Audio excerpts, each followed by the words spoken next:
Bismillahirrahmanirrahim. Assalamualaikum warahmatullahi wabarakatuh. Marhaba bikum ayyuhas syahiduna kiram. Kaifa halukum? Atamana al takunu bi khair wa afiyah. Ismi bika Nabila. Ana talibatun fil qismi at-tarbiyatul islamiyah wahidah fil jami'ah hukumiyah Siribun.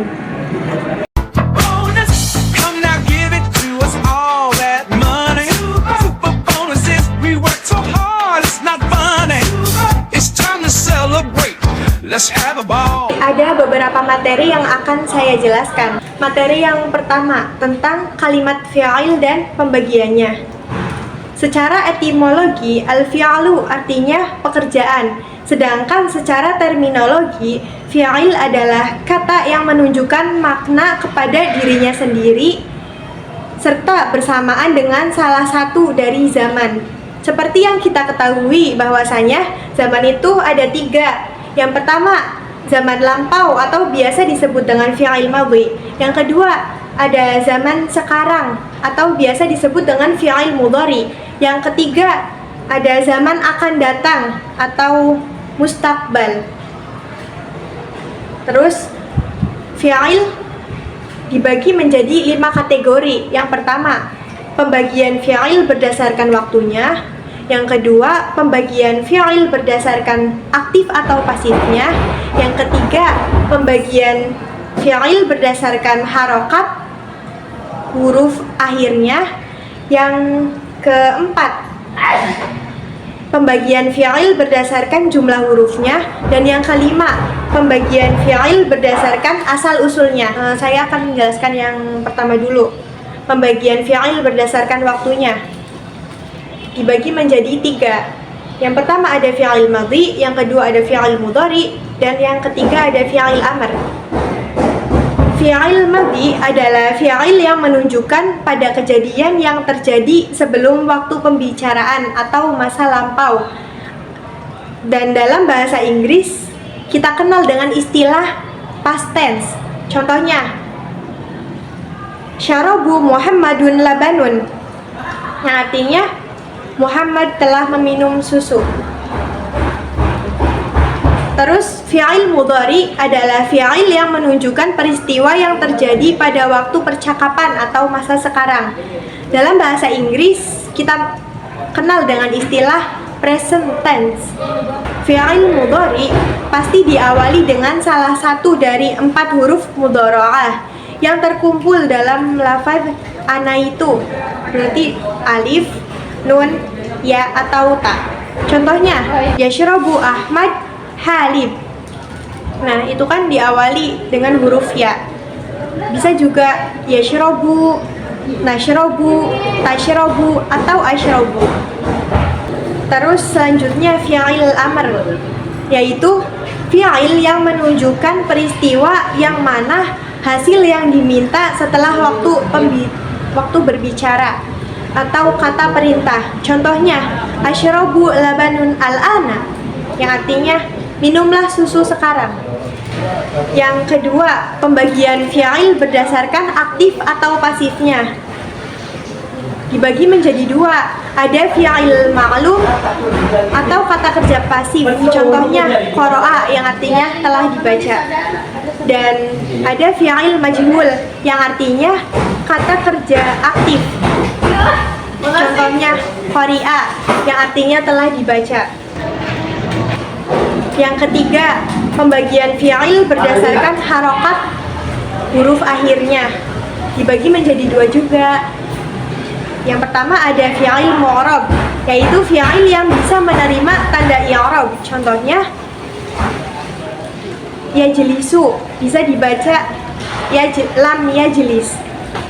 Terus yang kedua ada fi'il mabni, yaitu fi'il yang tidak bisa di-i'rabkan. Contohnya jalasa.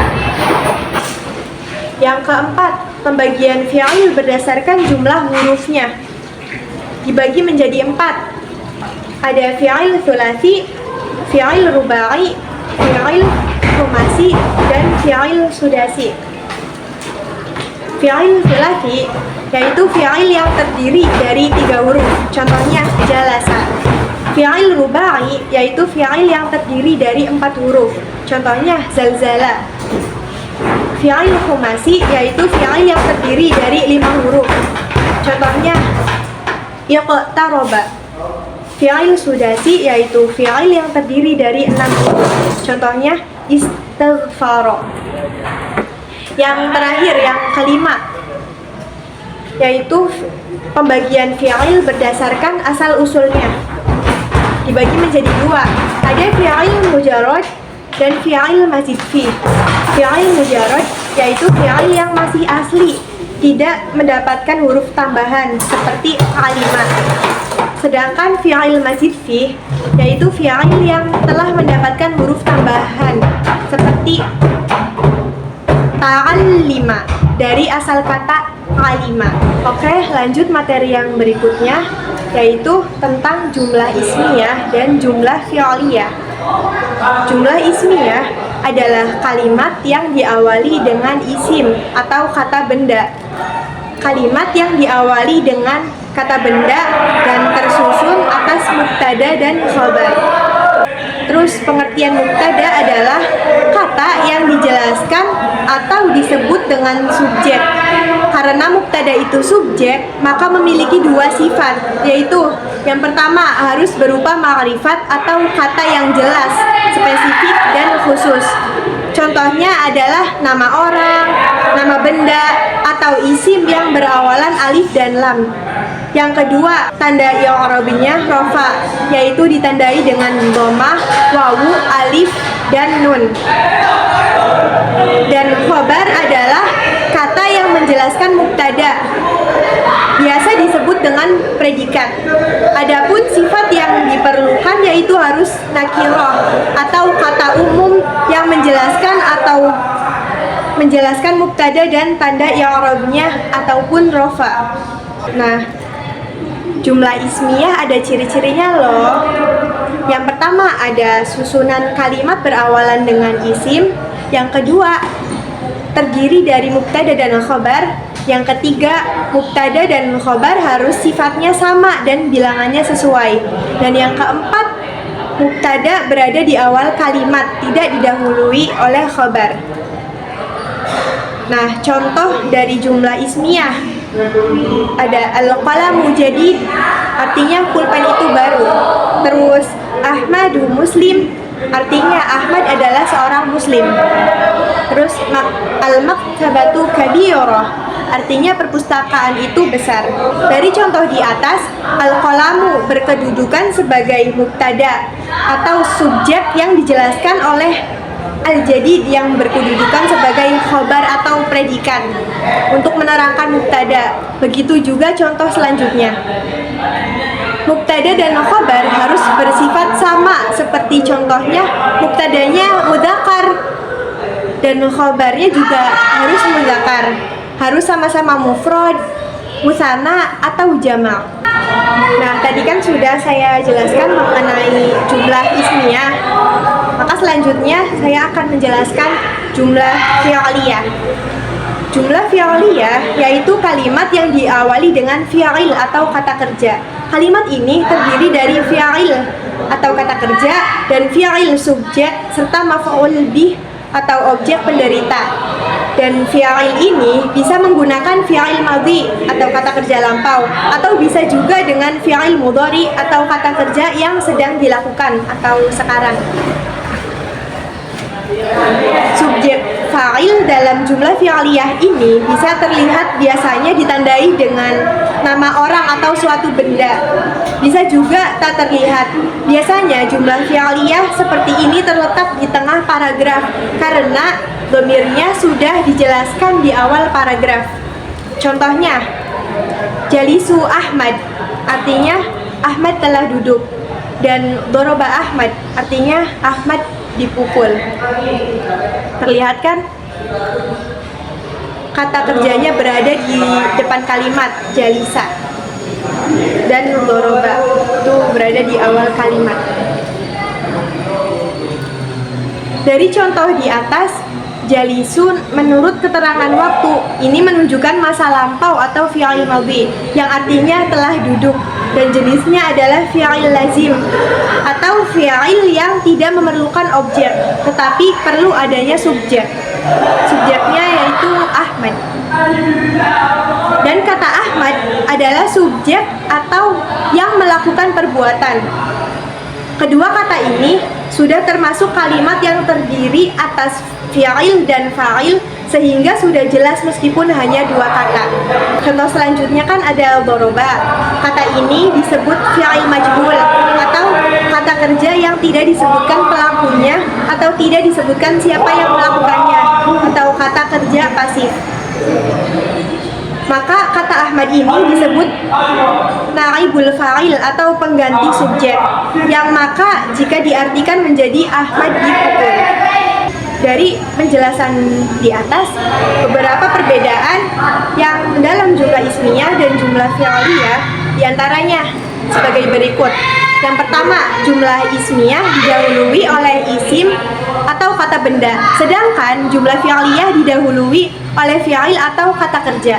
Yang kedua, struktur atau susunan dalam jumlah ismiyah terdiri atas mubtada dan khobar, sedangkan susunan kalimat pada jumlah fi'liyah terdiri atas fi'il atau kata kerja, fa'il, subjek atau pelaku yang mengerjakan, dan maf'ul bih atau objek yang dikerjakan.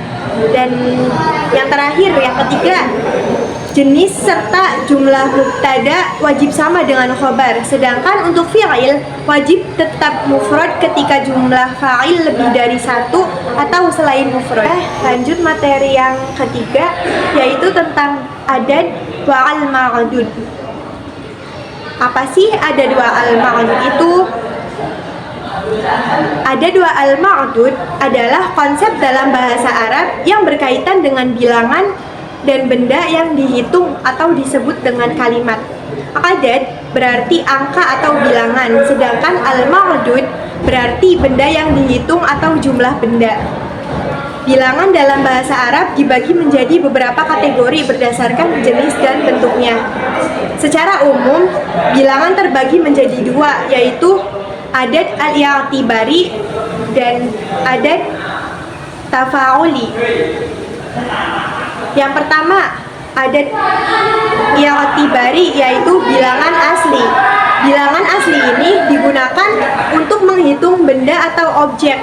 Contohnya, wahidun, satu, isnain, dua, salasatun, tiga, arba'atun, empat, khamsatun, lima, dan seterusnya. Itu disebut dengan adad i'tibari atau bilangan asli. Terus yang kedua, adad tafa'uli, yaitu bilangan terurut. Bilangan terurut digunakan untuk menyebut urutan benda dalam sebuah deretan atau rangkaian, seperti pertama, kedua, ketiga, dan seterusnya. Contohnya nih, al-awalu yang artinya pertama, as-tsani yang artinya kedua, as-tsalits yang artinya ketiga, dan seterusnya. Nah, berikut contoh kalimat adad wa ma'dud. Contoh yang pertama, wahidun kitabun yang artinya satu buku. Contoh yang kedua, salasatun thalab yang artinya tiga siswa laki-laki. Contoh yang ketiga ada asyaratun zahra yang artinya 10 bunga. Jadi, ada dua al-ma'dud mengacu pada hubungan antara angka atau adad dan benda yang dihitung atau ma'dud. Untuk angka 1 dan 2, benda yang dihitung mengikuti bentuk tunggal. Sedangkan untuk angka yang lebih besar, benda yang dihitung mengikuti bentuk jamak. Udur maqala wala ta'udur maqala. Sekian dari saya, wabillahi taufik wal hidayah. Wassalamualaikum warahmatullahi wabarakatuh.